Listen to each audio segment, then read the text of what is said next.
আচ্ছা আপু, আপনার খাবারের প্রাইসটা যদি একটু বলে দিতেন। আমাদের এখানে দেশি হাঁসগুলো হচ্ছে 250 টাকা 6 পিস থাকে, লাল ভুনা কালা ভুনা চুই ঝাল 250 টাকা করে, রাজহাঁস 350 টাকা 4 পিস, দেশি হাঁস 6 পিস, চীনা হাঁস 300।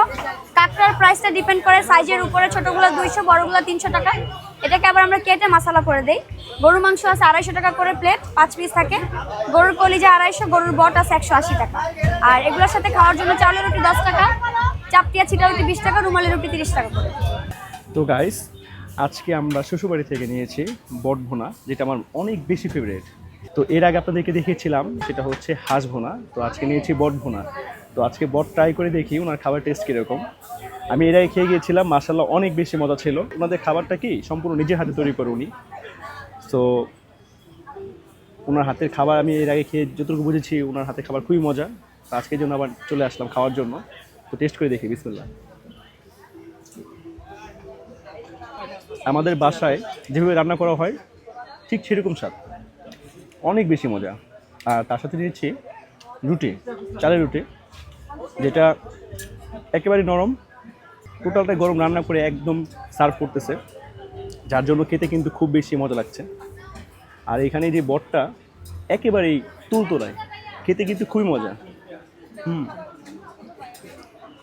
জুস সম্ভবত এত মজা হওয়ার কারণে বাংলাদেশের দূর দূরান্ত থেকে মানুষ শ্বশুরবাড়িতে চলে আসে। তো আমি ওই জন্য কানিগঞ্জে চলে আসছি। ওনাদের খাবার আসলে অনেক মজা। তো আপনারা যারা যারা এখনও টেস্ট করেন নাই, দ্রুত চলে আসুন শ্বশুরবাড়িতে।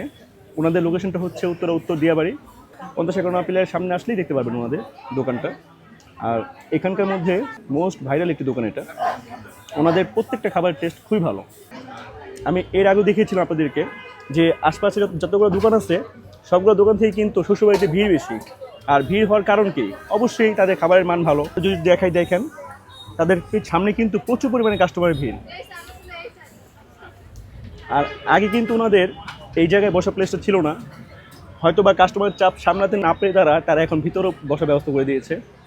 তো আজকে একবার আমার দোকানের ভিতরে বসে খাবার খাচ্ছি। ওনাদের খাবারগুলো এত লোভনীয় যে প্রত্যেকটা খাবার খেতে ইচ্ছা করে। ভিডিওটি ভালো লাগলে অবশ্যই লাইক এবং শেয়ার করে দেবেন। এবং হ্যাঁ, যারা যারা শ্বশুরবাড়িতে খেয়েছেন অবশ্যই কমেন্ট করে জানিয়ে দেবেন। আর যারা যারা না খেয়েছেন তারা শ্বশুরবাড়িতে চলে আসুন, ওনাদের খাবার টেস্ট আসলে খুবই ভালো।